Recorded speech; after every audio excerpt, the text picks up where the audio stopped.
Welcome to another episode of The Building Code. I'm your special guest host, Scott Hale. I'm joined today by Thom Black, Brian Humphreys, John Showalter, and we're going to be talking about trust, transparency, and how builders strengthen those supplier ties in that evolving market. So to kick things off, let's start with a round of introductions. Thom, let's start with you. Hi, good morning. Thanks for the invite today. My name's Thom Black. I've been with CBUSA about 5 months, about 20 years in the lumber and building materials industry, mostly on the dealer side. Most of my career has been in sourcing, procurement, supply chain, with a small stint in sales operations as well. Worked with companies like BMC, Stock Building Supply, BFS, USLBM. Excellent. Thom, thanks for that intro. Next, we have Brian Humphreys, the Director of the Builder Channel Sales for Kohler. Great to be on with you, Scott. Thanks for having me. Brian Humphreys, Director of Sales for Builder Channel for Kohler Company. I've been with Kohler now for about 22 years. My team and I manage our strategy for the single-family builder business for the U.S. Everything from the custom builders to the large national builders. Throughout my career at Kohler, I've always been involved with builders, single family, multifamily. So yeah, I have a long relationship with CBUSA and Buildertrend, and happy to be here. That's fantastic. Thank you, Brian. And then next up, we have John Showalter, the COO and VP of Homes by Dickerson. Yeah, not to be redundant, but thanks for the invitation and the opportunity to be part of this podcast. So Homes by Dickerson's been in business since 1975. I haven't been with them quite that long, but been with Homes by Dickerson since 94. We build custom houses in the Raleigh-Durham area of North Carolina, the Pinehurst area of North Carolina, down the US 70 corridor from New Bern to Morehead City in North Carolina, and then also in the Charleston area of South Carolina. We've been part of the CBUSA program. We were early adopter and started with them around 2005, 2006. And I think that answered all your questions. Yeah, absolutely. I appreciate that. And I think that's a great transition into kind of what we're talking about today, right? So that's a testament to what we see with CBUSA. What I've learned since they joined the Buildertrend umbrella is that we're not just talking about a group purchasing program. If that's all it was, John, I don't think you would have stayed with them so long. No. It's not even just pricing and rebates. It's really about, that servant leadership, helping builders, suppliers, and trade partners work with each other and not just like having things thrown at you.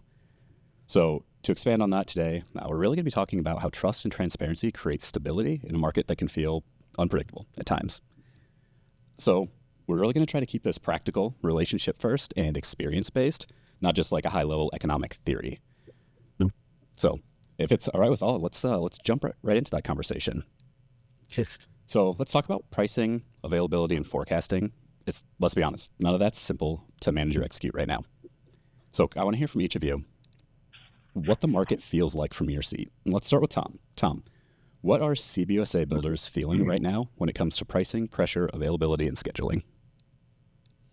Scott, I would say today's environment's a little bit different, and it's been a bit of a roller coaster ride since the pandemic. Obviously, we warned there was a very strong feeling of coming allocation and industry tightness. So if you rewind the clock even further, you go back to the housing downturn of the 2009 time period. Manufacturers went through a lot during that time period. They had a lot of losses, to be quite honest. And a lot of those CFOs were still in those seats when the pandemic hit, right? So when that occurred, we saw a major constriction within the supply channel, right? And the builders starting in that time period really ran into availability issues, lead time issues, product, just general product availability. And this wasn't just builders, this went upstream to the distributor partners as well, right? Fast forward over the last 5 years, the pandemic supply chain issues have really, for the most part, eased off. But they're being replaced by new problems, right? We still have lead time issues. There's still pricing volatility up and down. And a lot of that's tied today with the economic uncertainty and macro conditions in the market, but also the tariff situation that we currently have, right? So when you think about, rewind the clock about 10 months now or so, when the new administration came in and we started getting notification of massive tariffs, this created a lot of angst within the industry, right? And when I think about the idea, you mentioned servant leadership. I'm a big believer in that. CBUSA is here to be an advocate for and help the builders have a louder voice and a bigger seat at the table with our manufacturing partners to help push back.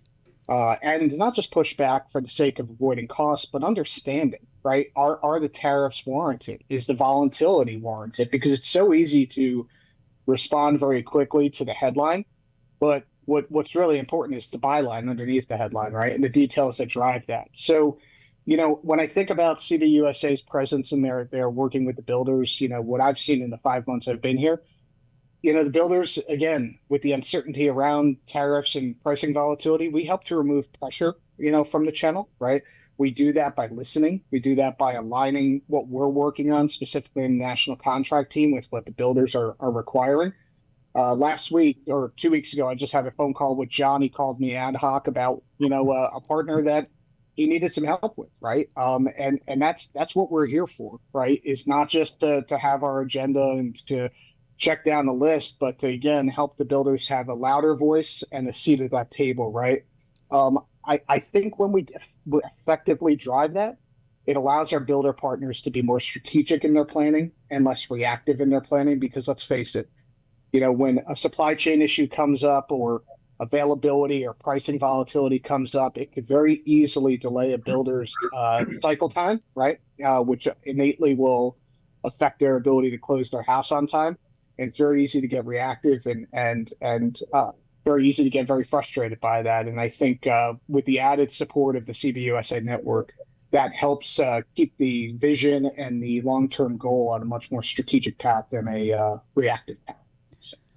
Yeah, I mean, I think you could summarize a lot of that with the word you said, volatility. How do you, manage to emphasize value while things are so volatile, and that access, and just not picking out the cheapest price or, name recognition? It's a lot of factors to balance that you have to deal with there.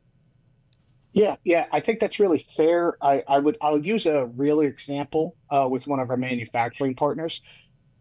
When you enter into long-term strategic relationships, it creates a prioritization within their network, right?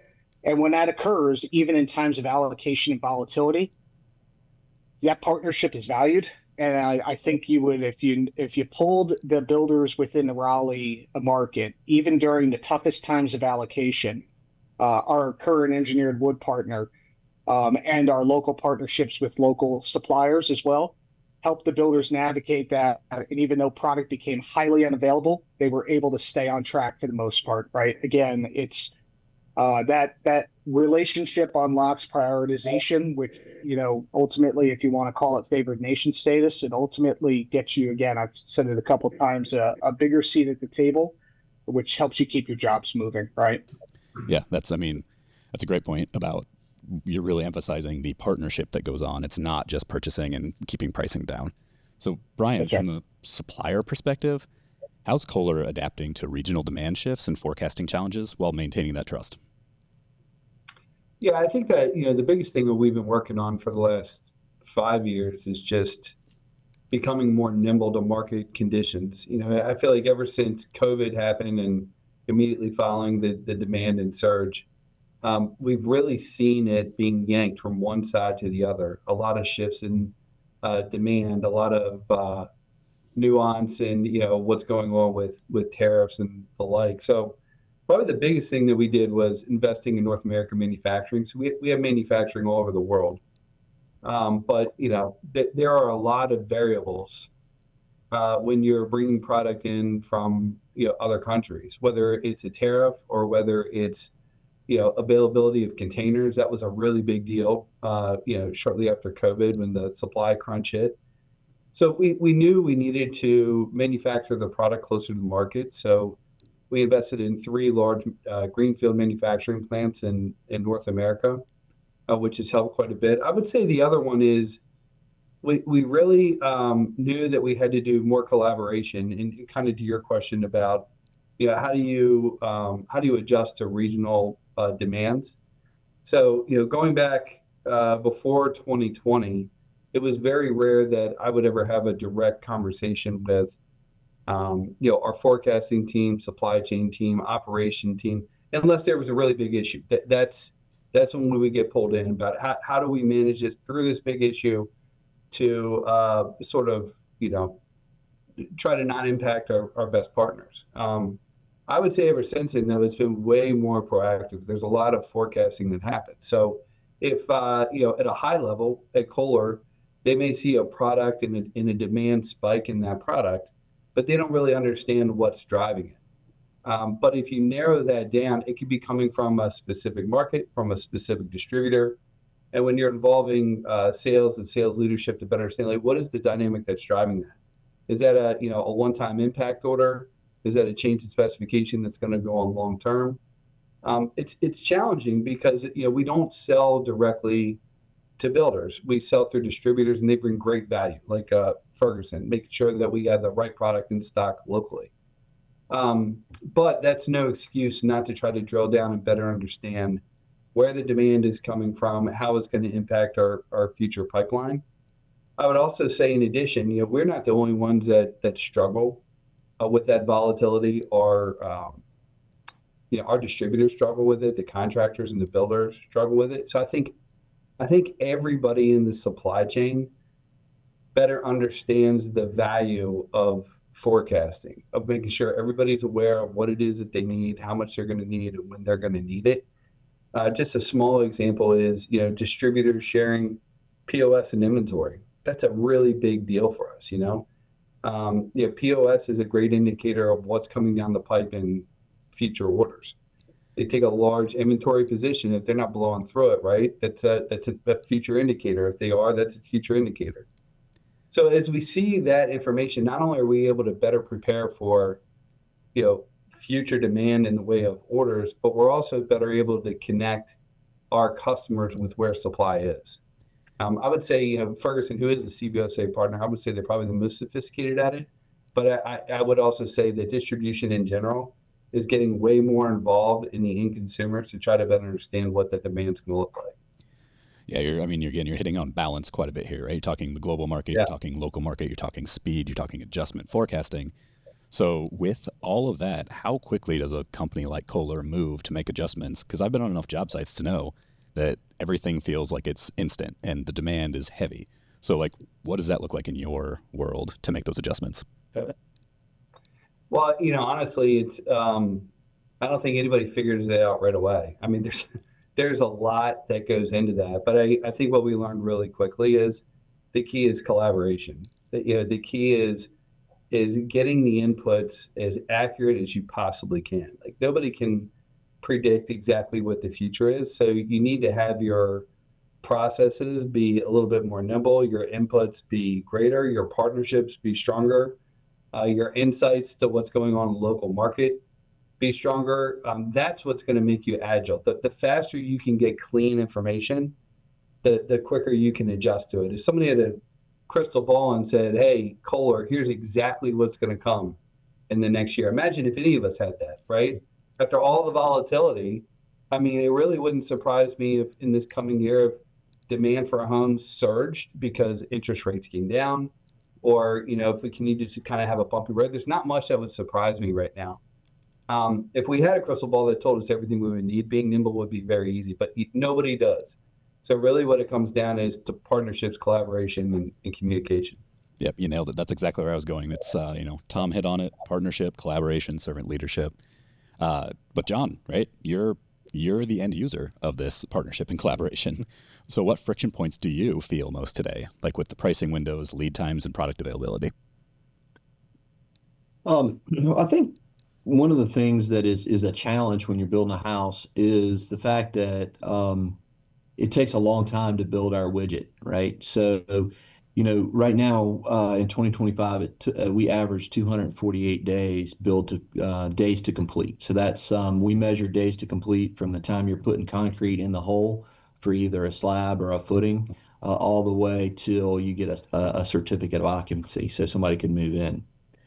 And so then you add to that, if it's what we call a pre-sale, like if a client is walking in the door and buying a house prior to us beginning construction, that planning can go, ideally, if all cylinders are hitting, we are aligning, with our client on price, on timing, on, all that. We can usually get that done on the front end, maybe 5 weeks. When things don't align, whether it's schedules, whether it's not meeting their expectation on a price or plan design, depends on how customized the plan is. I mean, that can stretch into 24 weeks. And so somewhere in that 24 weeks to 5 week period, we're starting to nail down a price for a client, which means our team is having to say, well, we're having to get the plumber to make the quote on the house, which means they need to, if Kohler is spec'd in that house, they need to know what they're paying for the faucets, so on and so forth. And then the volatility comes into play when we are in like that surge period that Brian referenced, that was right after COVID, where things were changing so rapidly that in the period that it took us to build the house, you either saw pricing and or lead time for product so radically change that you were kind of stuck, and you had already quoted a price to a client, right? So you were contractually obligated to your client.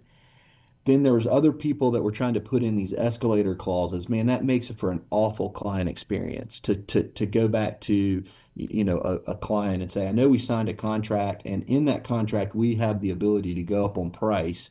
And now you got to go back and say, oh, and now your house is going to cost X amount of dollars. Now they may not qualify. Or that's the worst case scenario.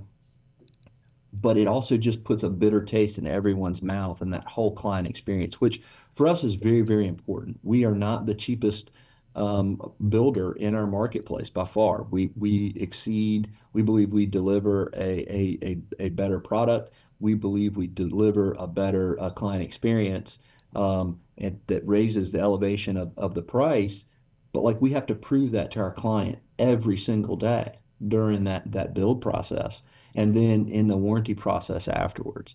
So as we align ourselves, as we have aligned ourselves with CBUSA, and then the partners like Kohler, and others inside the CBUSA family, we are able in some cases to get commitments on pricing for a period of time.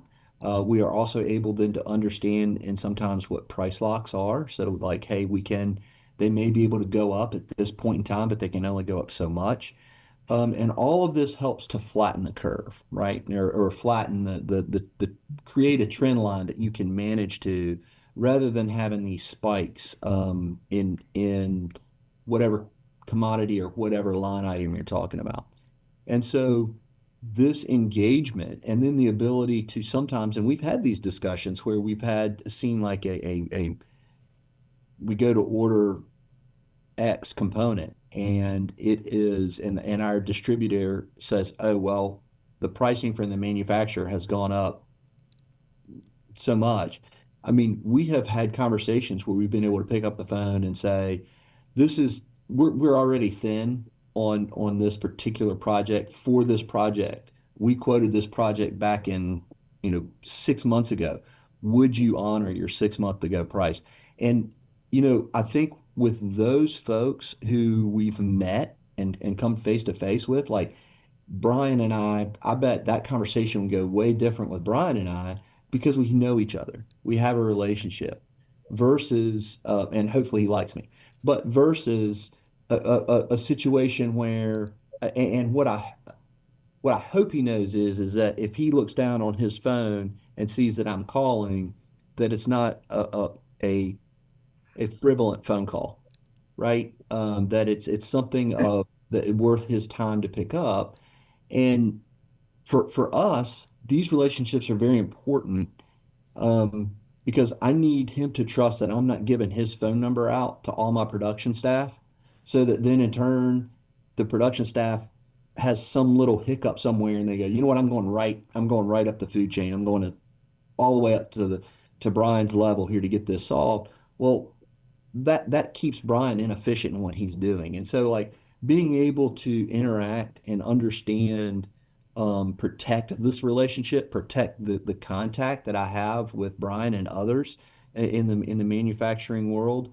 And then for myself, to only use that after I've followed some protocol. I mean, he's got a local salesman that I can deal with. There's Andrea who also works in the field of sales and managing that kind of relationship. So there's processes along the way that I think you develop and learn to respect, or the good partners learn to respect from the builder side.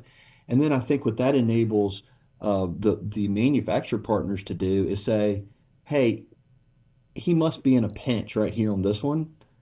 So I'm more willing to help. Or if the answer is no, because of that relationship, I believe that in that situation, Kohler couldn't help for whatever reason. And so that's where I think the CBUSA family really starts to show value for builders, is just, well, and hopefully for manufacturing partners as well, is that ability to honestly communicate. And I feel like if I pick up the phone and I can visualize who I'm speaking with, right? Like I've met that person before. We've maybe shared a cocktail one evening, or we've told stories. I kind of understand like who this person is outside of the building industry. Man, I feel like you can get a lot more done when you kind of understand each other. Yeah, I mean, you make a great point there, right? You really kind of put the bow on this present, if you will. We talk about trust, we talk about collaboration, partnership, and really, like you said, it's family, and it's not just sort of this word that's used. Like you said, we're close to these people. So we've talked about all those things in the frame of volatility, changing scopes, and changing targets. But let's talk about what happens when collaboration works the way it should, and it's not just a theory that we talk about. So, Thom, coming back to you, CBUSA often helps turn tough conversations into progress. Can you talk about how advisory councils, data, and looking under the hood with manufacturers make that possible? Yeah. This is actually, I think, a pretty simple one. I like to think that collaboration works as an antidote to uncertainty, right? I'll use an example from the pandemic from a previous life.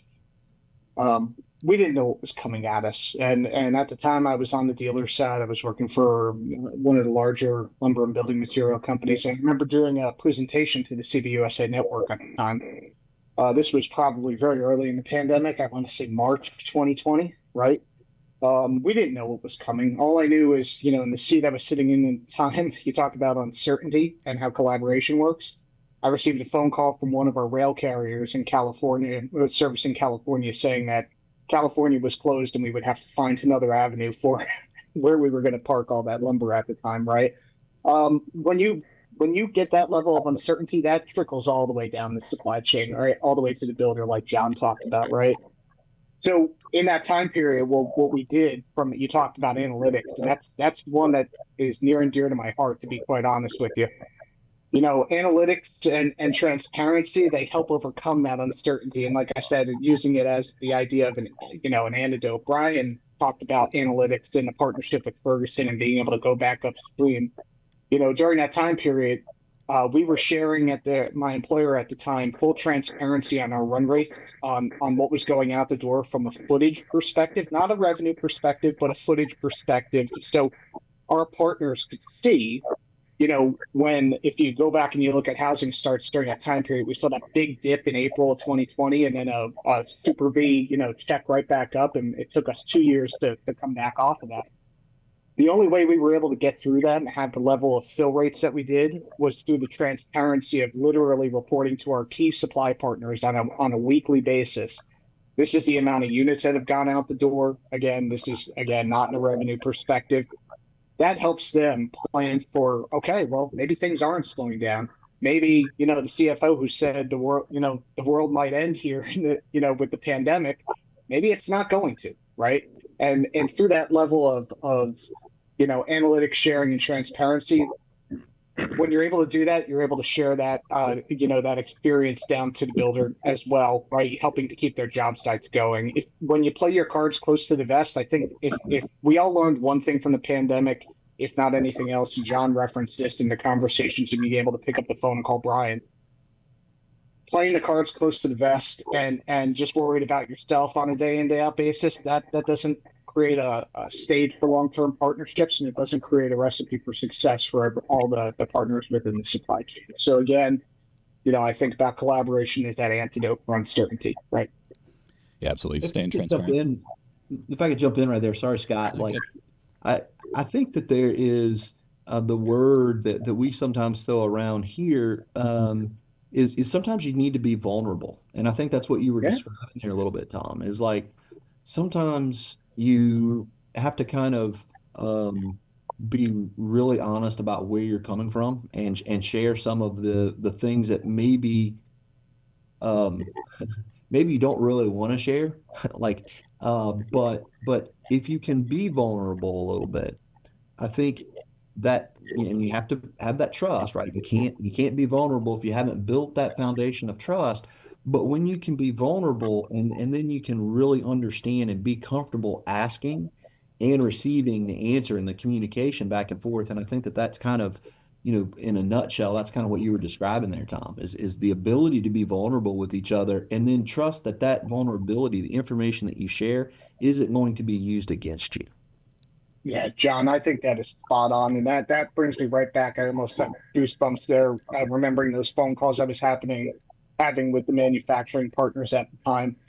Just again being fully transparent, and when you're in sourcing and negotiation all the time, which is what a purchasing group does, it's very, very easy just to try to belly up to the table and play hardball. But there's a time to be a hammer, and there's a time not to, right? And that vulnerability, John, I love that term. That really, you have to be willing to share that information. And when you are, and be just truly transparent, it ends up paying fruit, for everyone in the supply chain. I remember, because of those conversations we were having and that data sharing, making phone calls to suppliers and them saying, yeah, you know what, Thom, we're going to prioritize those shipments. We're going to get those out for you today, right? And that wouldn't have happened if we just tried to, slam your fist on the table and just play that hardball card all the time. So, Yeah, vulnerability, trust, transparency, all great themes to talk about.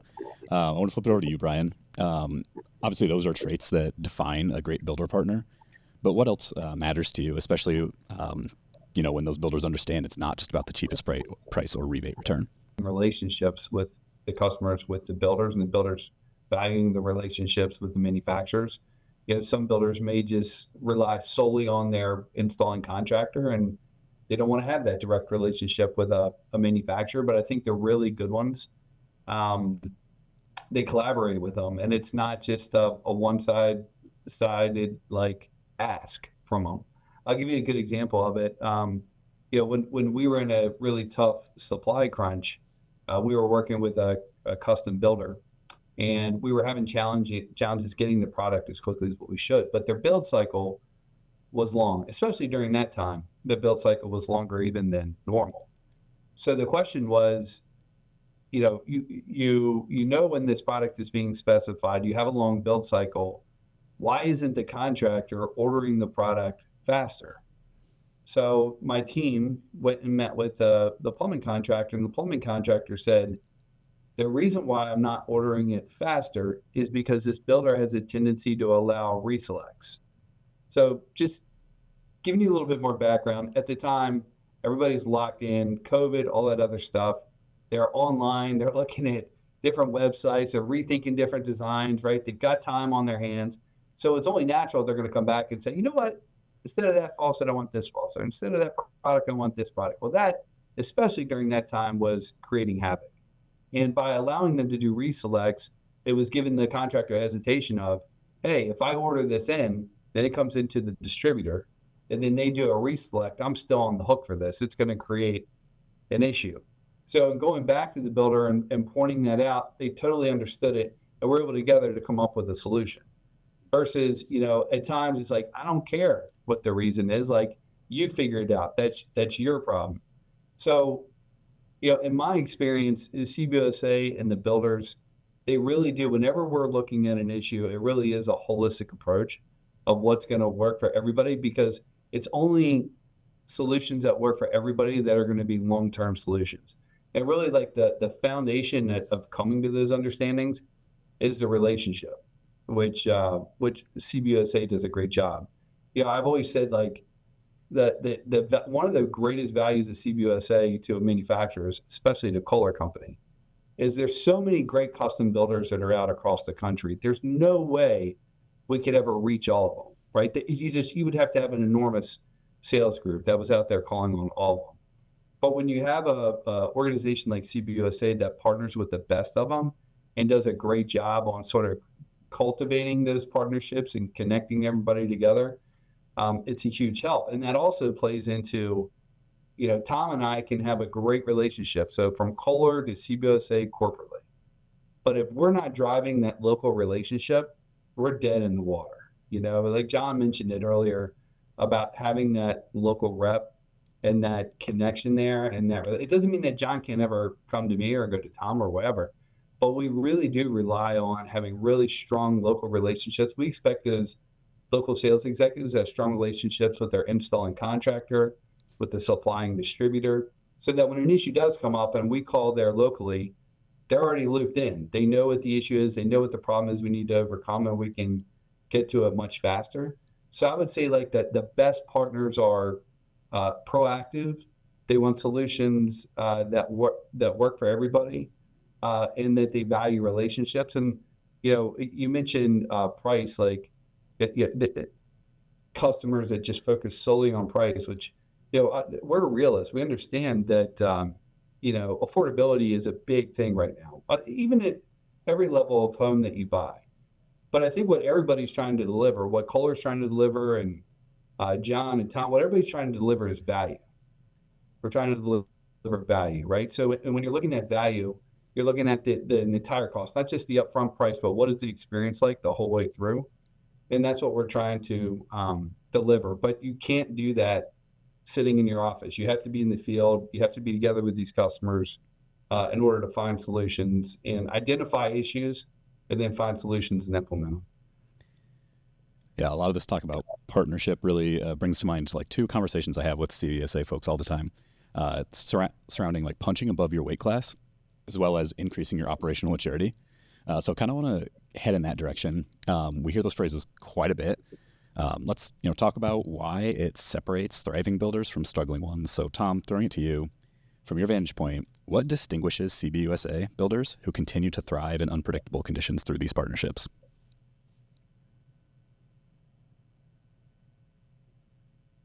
It's a great question, Scott. I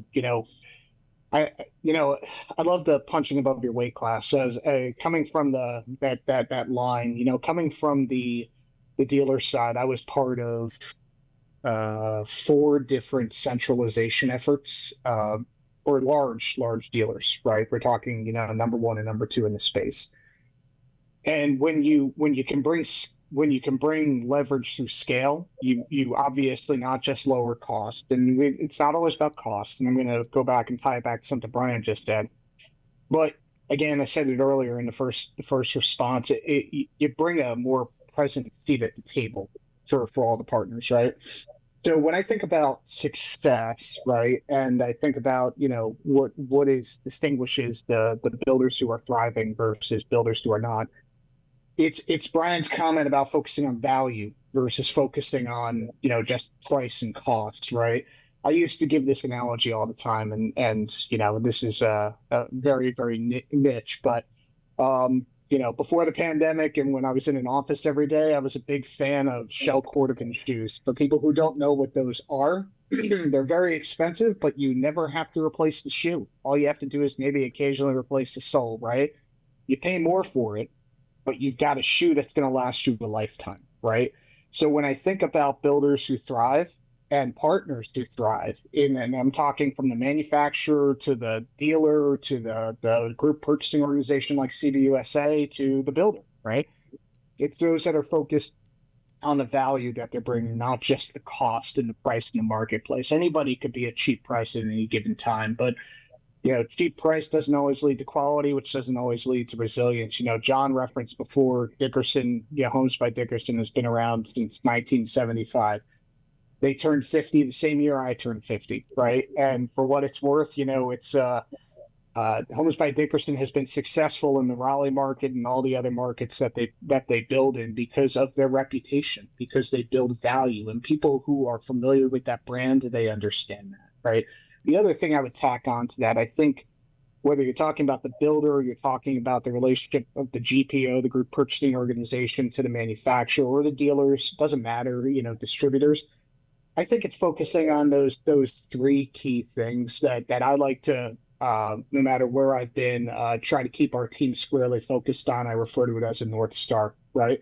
And that is number one, analytics, right? You just don't shoot from the hip all the time. You have to drive it off data, right? And the more that you can share, the more transparency you can give, the better that your partners understand what the value of partnering with you is, right? Second one is consistency, right? You don't want to be erratic. You want to come to the table the same way every day, day after day. When you build consistency and you factor in there a legacy of analytics and data sharing, it's pretty strong.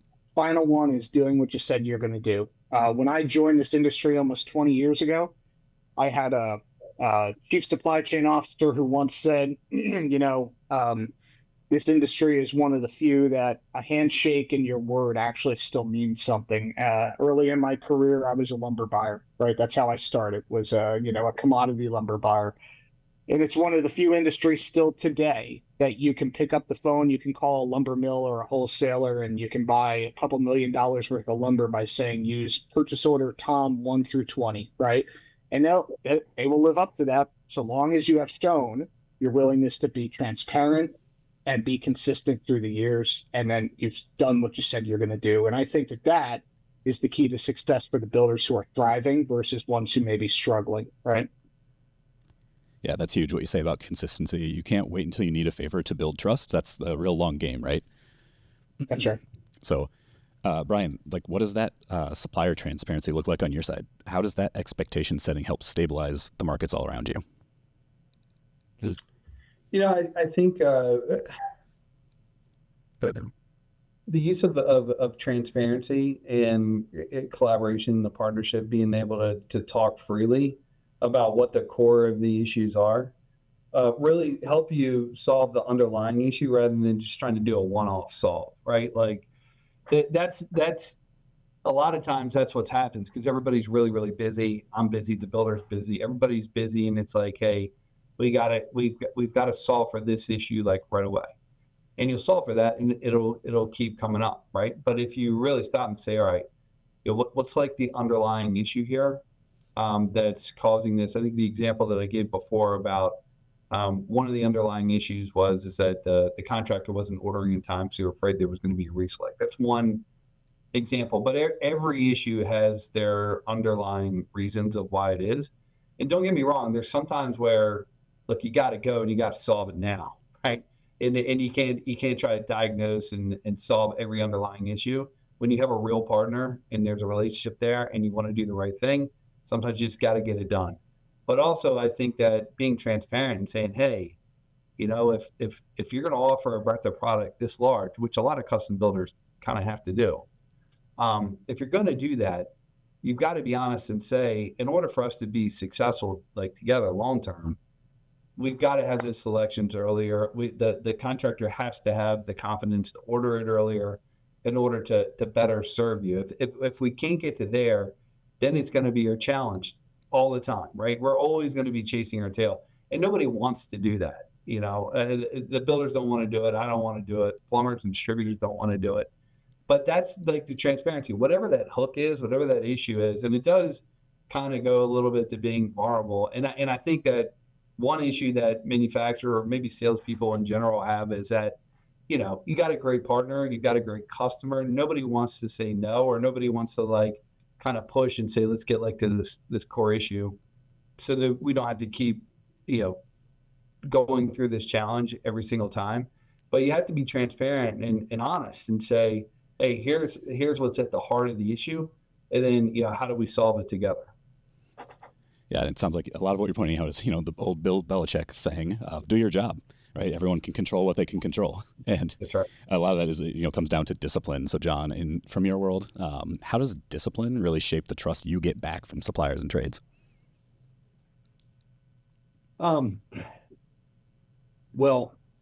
I'm going to I think I'll get to discipline, but I'm going to start in a little bit different spot and get there. I think one of the things that is unique about this relationship, the trifecta of people that are on this as guests on this podcast, on this episode of it, represents kind of a three-legged stool, right?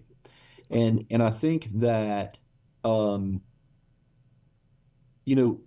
when the builder can have the conversation with CBUSA about, in this case, let's just say Kohler, just because they're represented here, and then CBUSA can kind of take the conversations and say, oh, we're hearing this from all of the same region, but the other regions of the country aren't having this issue. So that helps then Kohler say, oh, this is a Southeast region issue. That helps maybe narrow in an issue. Or CBUSA can also say, well, John, we're not hearing this from anybody else but you.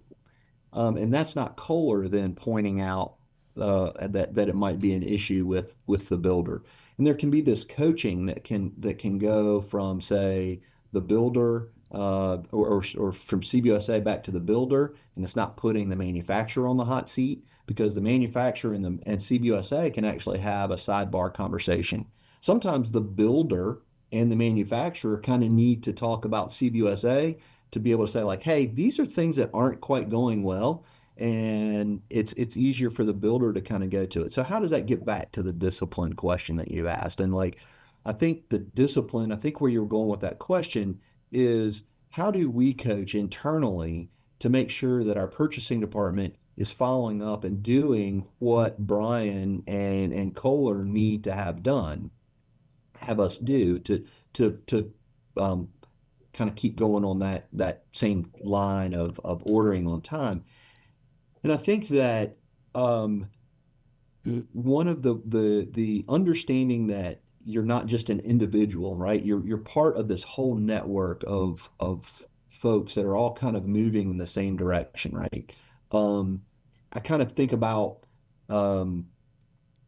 when you mentioned the quality of builder that is part of CBUSA, and CBUSA, I think, vets builders before they come into a chapter. We don't want just any builder. Like, we want to be careful. We're not a country club. This isn't a social, some type of like clique, but this is a group of builders that exemplify the best and the best, because we're willing to go out and do what we say we're going to do.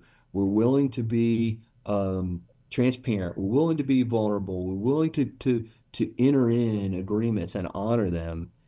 I think we're also able to be coached. And I think that is important, because as Brian mentioned, sometimes we need the problem to be solved right now, and sometimes it's the proverbial sledgehammer killing a gnat, but that's what we need to have because of the pressures that we have in our marketplace with maybe a particular client, maybe something that is critical to get done at a specific time. Other times it's a systematic issue that can be investigated and really figured out, like, is it a builder issue? Is it a distributor issue? Is it a manufacturing issue? But we have time to figure it out. And the discipline is being able to identify that, kind of figure out which one do we have here. And, like, let's face it, builders tend to always have a fire, right? I mean, like, we tend to pick up the phone and be like, I need it done right now. And I'm the buyer.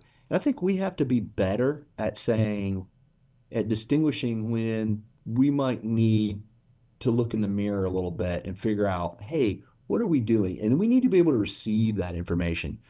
And then we can't just receive that one time. Like, well, what I mean by that is we can't receive it and then forget it on the next order, right? We've got to receive it and then create processes internally that match processes inside of the distribution channel or the manufacturing We need, and then quite honest, we've got another we were having this order issue just with one of our other CBUSA partners not that long ago, and really issues where they were kind of getting a bad name about not hitting order dates and not fulfilling orders on time. And it was as simple as a Brian level executive and me getting on the phone and saying, hey, you know what? Can you just share that data with me? Can you just show me what data you're getting? And what we quickly realized was there were some issues on both sides of the desk, but instead of me trying to fix their issue and them trying to fix our issue, we just identified where each other's issues were. And it was amazing to me within 6 weeks, within 8 weeks, within 2 reporting cycles, because they reported these numbers to us monthly, we had dramatically improved our processes, which allowed them to improve their ability to serve us. And within about another 2 or 3 processes, it had had improved that much more. And I think it was just the sharing of data. It was just, the ability to say, you know what? In our case, it was our production folks. We were able to go back to our production folks and go, you guys aren't releasing the POs in a timely fashion. And if you would just release those POs, then this manufacturer who was doing some direct distribution for us will be able to fulfill in a timely fashion, and we won't have this frustration. We have continued to get that report, and I've continued to share it to reinforce the discipline. It's a little bit shocking to me, though, sometimes how manufacturers they hold on to that data. They'll tell you have it. And it's not so much manufacturers. This kind of goes down into the local suppliers and distributors. They have the information. They're reluctant to share it with the builder community because they're afraid that we're going to use that back against them. We're going to be like, well, they're complaining about our process. We'll just go buy somewhere else. And I think that inside of CBUSA for the last decade, we have talked about cost to serve. And cost to serve aligns with discipline. Every builder, there is a cost that a supplier, a manufacturer, a distributor, there's a cost in doing business with every single builder. And it's how well we operate our business. And if you're a good builder, you're willing to hear what that cost to serve is. Because if it's high cost to serve Homes by Dickerson, then there's probably something wrong inside of our organization that if we fixed it, we're going to be more profitable. We're going to be a better company. We maybe can improve that client experience. It can be a holistic approach as long as you're willing to accept that information and accept it in a way that you're going to allow yourself to be coached, and then potentially even allow yourself to then coach others. For example, I think there have been times that we have had, in my case, I'm thinking about a local vendor who said, hey, I think if you talk to so-and-so in the marketplace, they could help you figure out this problem that you seem to be having. And then in other cases, we've had a vendor say, hey, would you mind if I dropped your name and would you talk to so-and-so in the Nashville market and just share with them how you approach XYZ because they're struggling to figure out how to do something. And that has all been inside the CBUSA family.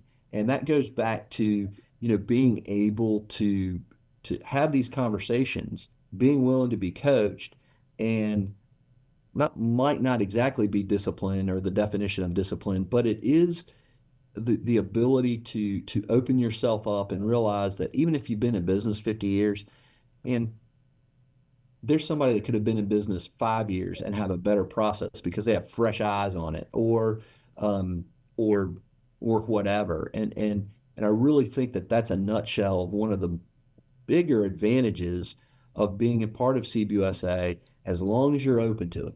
And as long as you realize that you have peers, some of the best peers nationwide, and when you go to the summit, which is the annual conference, you're really among the best of the best. And hearing those stories and hearing people have some of the same frustrations and going, how are you solving that? Or what are you doing with AI? Or how do you handle keeping employee retention? Or the myriad of things that we all battle day in and day out. Yeah, I think that's a huge sign of operational maturity and organizational maturity to go out and ask for another opinion, because you got to put your ego aside and say, we need some help. We have some problems we can't solve ourselves. I wanted to make another little point back, and I'm going to back up for just a minute. And this is, I think, one of the benefits that manufacturers have in working with a CBUSA.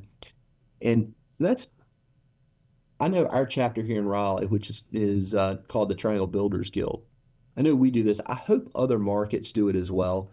But this is top of mind because I just did it this morning, which is we have a 3-year projection survey where we survey our builders. It happens to be right at 30 builders in the Raleigh market.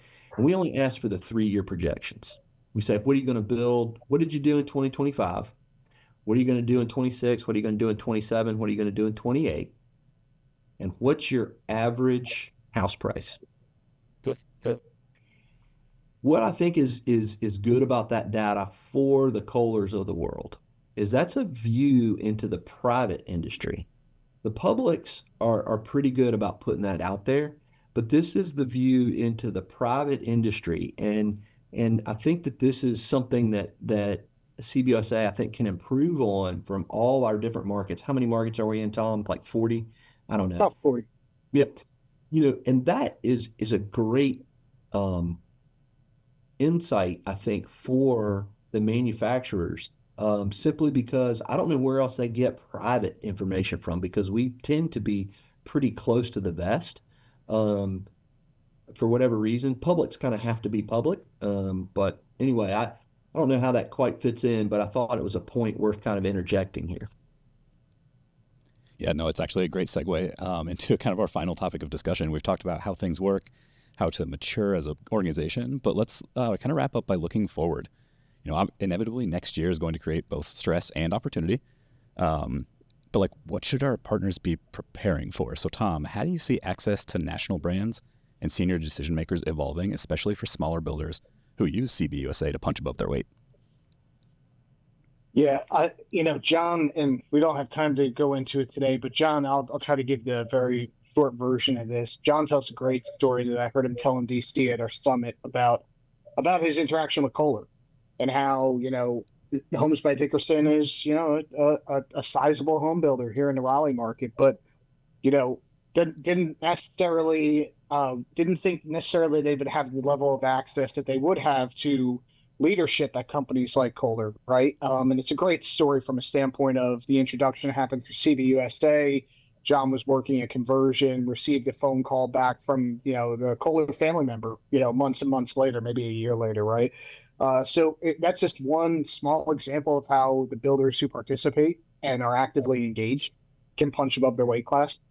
There was also a topic John mentioned before that I think ties to this, and it's executive think is the concept, right? I learned this a long time ago from a person much smarter than me, and it was, you hear something once, you jot it down, right? Doesn't mean it's a trend. You hear something 3 times, well, maybe you start paying attention a little bit more. You hear it 6 to 10 times, there's definitely a trend there, right? And I think when you think about my team, national purchasing, if you will, and it's the same thing, throughout the supply chain. When do you escalate, right? And with the uncertainty that's coming, I think just resounding themes throughout the entire call here today. Transparency, analytics, consistency. These are all things that when you prove yourself over time with the manufacturing partner, they're more apt to take that phone call when you do call, right? And it's up to us to determine, like John said, when is it an internal problem? When is it truly a network problem? And being willing to be coached, be willing to not just assume that your side is right, that the manufacturing partner or the distributor partner, whoever it might be, they may have different levels of analytics that help you have a higher level of clarity as to what the problem is. But, to directly answer your question, with the uncertainty that's in front of us, which is, headwinds on affordability. Yep. Brian referenced before, maybe we do see a surge in housing starts with lower interest rates next year. Right now, it seems like from talking to our manufacturing partners, and you talk to the national builders, you talk to many of our builders, right now the sentiment is, well, maybe it's flat, maybe it's a little down, right? But if we do get a lift, the only way we're going to navigate that together with a supply chain as tight as it is through that continued transparency, right? And picking when to escalate, and I think the important thing is understanding what is the problem that will innately, with the proper level of pressure, go away very quickly versus which is the one that we need to solve for innately that can disrupt the supply chain and disrupt the build cycle for a longer period of time, right? And I think that from my seat and when I'm working with folks like John and other folks in the network and our manufacturing partners, it's just having a clear, open dialogue about what should we escalate, how do we escalate, and most importantly, understand that these are our partners. We can't do it without them, right? So always act with respect and apply the golden rule. Treat others how you want to be treated, and again, do what you say you're going to do. So I think long answer to your question, determining which are the real things that are worth escalating. Prioritizing those, going back and wrapping it all the way around to the first question and your comment about servant leadership. Make sure that we're all in the boat, boys in the boat, rowing together. There's so many seats in that crew, right? If you get out of sync, the boat doesn't move the way it's supposed to. So, I think it's just that clear communication and transparency that will help drive that and set the priorities. Yeah, absolutely. And one thing we haven't talked a ton about is how technology plays a part in that evolution, in making sure that everyone's rowing the boat in the same direction. So, Brian, where will technology make the biggest difference over the next year? Is it in forecasting, visibility, communication, just general alignment? It's hard to say where it's going to make the biggest impact, but I think that, I don't think volatility is going away, right? I think that's it just feels like, maybe it's been here so long, maybe I feel that way, but I don't know that there's going to be a new normal. I think it's going to continue to be really volatile, and whatever happens over the next year, it's probably going to surprise most of us on this call. So I think where technology is going to really, really help is through forecasting.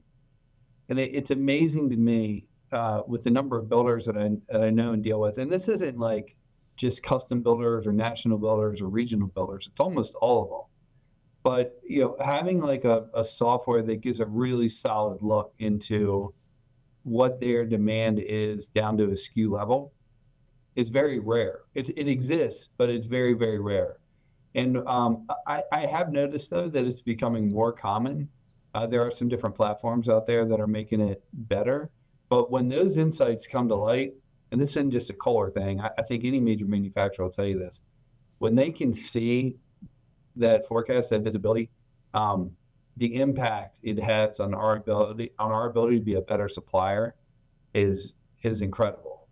And the tools that we have internally through Power BI and just simple dashboards and things that we're able to set up to really make sure that we're delivering is great. We've gotten that first layer deep. Distributors definitely know down to the SKU level exactly what's going on, orders. Seeing that POS and seeing their on-hand inventory is a big deal. But I really feel like over the next couple of years, getting a layer deeper into the builder and what they are actually selling is incredibly important. Number one, most of the builders within CBUSA are selling upgrades, and many of them are spending time to present those upgrades to buyers, and it represents a revenue source for the builder. So if you're able to evaluate the performance of a potential upgrade, if it's not performing, we can recommend a different one. If it is performing, then we should double down, make sure we have an inventory ready to go. But those insights, getting a hold of them has always been a challenge in the past. And I see that getting better. And I'm hoping that over the next year, that gets a lot better. As far as communication, it's number one, there's no replacement of a relationship, being able to pick up the phone and call somebody. But there is a lot going on, and Kohler isn't like a monoline manufacturer. We make a lot of different products: faucets, sinks, toilets, saunas, ice bath. We make all sorts of different products. There's always change tidbits that are coming that we want to make sure that our customers are aware of without spamming them to death with a bunch of emails. You know what I mean? So like, what is the best way we get the most relevant information into the right customers' hands? And I've seen a lot of improvement there, but I think if manufacturers in general could do that really, really well, so that that the builder can better understand what's coming, what's changing, I think that'll be a big unlock in the communication area. But supplier alignment, again, I really feel like comes down to relationships, and it comes down to like, understanding what's important and challenging for CBUSA, for their builders, and making sure that we react quickly. And that kind of going back to one of my earlier points about being nimble. But you have to understand, like, what are the challenges that we need to try to help them solve. And I think that comes through like really solid relationships, not necessarily technology. Yeah, relationships built on visibility. Obviously, you mentioned forecasting as well. John, you've seen those forecasts, right, from your chapter, and you know sort of what those projections look like. So in your opinion, what should builders invest in now, whether that's operationally or relationally, to prepare for that next cycle? I think builders, in an ideal situation here, we're going to see interest rates gradually move towards starting with a 5. I think our fear, and I think I'm saying our fear in terms of Homes by Dickerson, but I believe that this is a fear that's shared by other builders in the spectrum, is that we're going to see a dramatic drop in interest rates, which I don't think is going to happen here in the future. I mean, like in the immediate future. But if we ever see through whatever, and I'm not smart enough to understand the economics along the lines of what drops in interest rate quickly, but like if something ever happens where we say suddenly go from a 6.3, 6.4 to like a 5.5 in like a short period of time, we're going to go back into that surge area that we were, that we've talked about earlier. And I think what's going to happen then is you're going to get back into this pricing scenario that becomes very problematic and that clients don't understand. I think there is a decent chance that we're going to end up back in a spot where demand outpaces supply. If we had that crystal ball that Brian talked about earlier, we'd know when to pull this trigger, but we don't.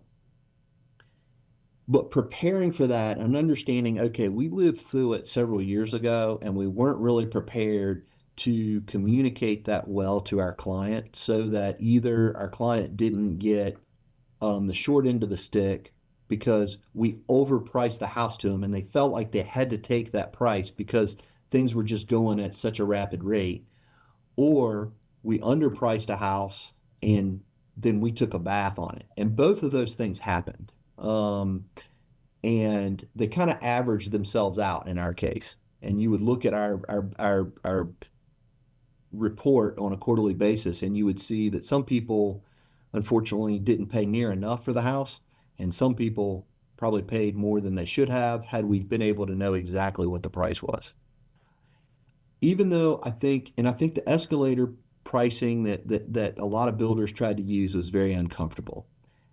I think builders preparing for what I still see as some pent-up demand coming is figuring out a way to be transparent and honest with their clients about a fair way to say, hey, I'm pricing this house to you here, and I'm not going to deliver it until a year from now. And like, I need to provide some controls there, but like, if for me to give you the best price here, I need to have some protection here. But like, I can't expect you to just take whatever I give you at the end of the year or at the end of the build. We've got some ideas there around creating some indices, some things like that that help a client that tie it to something that's not some arbitrary number that we have or whatever, but like tying it to something. I think the industry is going to have to evolve a little bit in how we deliver price to the client. And I think we have to kind of understand that, but treat our client fairly, because those of us who do not are going to have an awful client experience, and it's going to show in what we sell in the future. I think that, so that's one thing I think builders have to at least start thinking about now, where they're going to get caught and either they're going to make a poor decision, and it's going to affect them negatively on one end of the spectrum. Yeah, I think it's hard. Oh, sorry. Go ahead, John. And I think it's hard not to bring up AI in this technology conversation. I think the fear is that, at least internally for us, is that we don't set a policy where people start substituting AI for facts instead of vetting it. And so, like, we've started talking about AI as augmented intelligence, not artificial intelligence. Like, right? Like, you need to be able to know when to use it and when to, like, back off and, like, really engage. And I think for us, our approach is going to be using that technology to take care of some of the mundane tasks, like prove that you can generate this report or look at this KPI, and take the time that you used to do that with to improve client experience and to improve the relationships that you have with the appropriate people at whatever level you are. And so, and I mean, exterior relationships, like with the vendors, the distributors, the subcontractors, and manufacturers. And like, different folks in an organization have different responsibilities when it comes to relationships. But I think, it's going to always be tough for us when we're on that custom level to get down to the SKU forecasting that Brian is hopeful that we can give them, because I think we just offer too much flexibility to our client, but we can certainly do better. And I think the way we do better at that is reducing some of those mundane tasks, like offloading that to let the augmented intelligence handle that, and put more time back into our folks being able to go, we're getting our clients to make a decision sooner. We can therefore project what they're doing better. And maybe we can then start saying, hey, that black faucet that is hot right now, we think that's going to continue to be hot. And that we're going to, sell 200 of those in the next 6 months. But I think that's a pretty far out in the future for us, at least as a custom builder. Yeah, that makes a lot of sense. I mean, all of this has been really insightful. I've learned quite a bit in this conversation, so I really appreciate it. If we could do one last speed round, just around the horn. Complete this sentence for me, if you could. In an evolving market, trust looks like blank. We'll start with you, Brian. Trust looks like great relationships, and that doesn't happen overnight. So there's no way I meet John today and John trusts me tomorrow. That is a work in progress. So I think that you've got to continue to build those. You got to do. Thom made a great point. It's a trade. Like, you got to do what you say you're going to do, and that's a great way to build that trust. But if you're not, as a manufacturer, as a builder, as a distributor, as a contractor, if you're not constantly building those relationships and making it a two-way street and engaging and helping understand issues and trying to solve issues in a way that's good for everybody, there's simply no way to build a strong trust. I also think that if we're able to do that, if I can build trust with a great builder, if I can build trust with a great organization like CBUSA, if I can build trust with great contractors, then you really start to build a reputation. And I think the reputation is what really drives trust. It can either drive it or it can kill it right off the bat. If you start building a bad reputation, if Kohler didn't step up and do what was right for CBUSA builders, trust me, I know this organization well enough, that would circulate quickly and it would be dead in the water. So I think, trust is all about relationships and your reputation. Love that. So, John, same question. Can you complete the sentence for me real quick? In an evolving market, trust looks like blank. I think there are times when, and this podcast is an excellent example. There are times when a video conference, being on a video platform, it is the right thing to do. There was an old, I think it was a United Airlines ad that hasn't run for 10 years, but they were I think it was right at the advent of when email really started to become prevalent. And it was what I remember about the ad was it was a CEO and he had everybody in the conference room and he started handing out plane tickets. And he said, what we're going to do is we're going to go back and meet people face to face. And I'm not saying that we need to completely run away from these type of platforms, because these platforms have their use. But even in our local market, the Triangle Builders Guild, we just had Meet the Builder Night, where we invited the manufacturers, we invited the subcontractors and vendors that participate with us to come in, and it was a face-to-face event. And I'm convinced that in a market where everything has gone digital, that when trust is built and trust looks like those face-to-face meetings, that again, doesn't have to be every week, it doesn't have to be every meeting, but the summit conference that CBUSA holds, I see Brian probably once a year. Every now and then we'll run into each other somewhere else. But what that does is that it creates the foundation for everything else that we've talked about, at least for me, and I think for many other in the industry. And so I think that trust is just continuing to enhance these relationships so that we can be honest with each other. Yeah, I appreciate that. Trust looks like face-to-face meeting and honesty. So bring us home, Thom. In an evolving market, trust looks like blank. I love the match game reference. It's a lot of fun, right?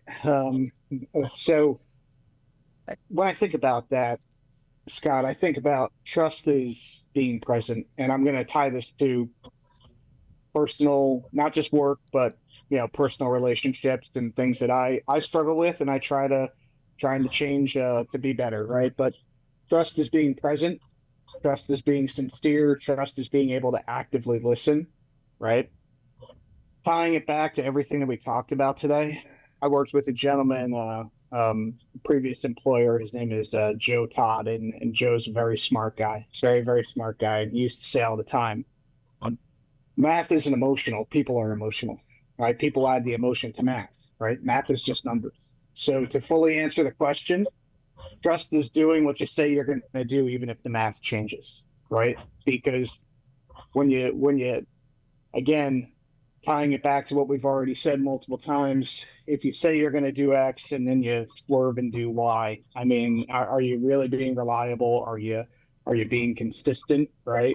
So I think being present, sincere, and continuing to do what you say you're going to do, even when the math doesn't go your way, that's trust, and that's something foundationally that you can build a long-term relationship on, right?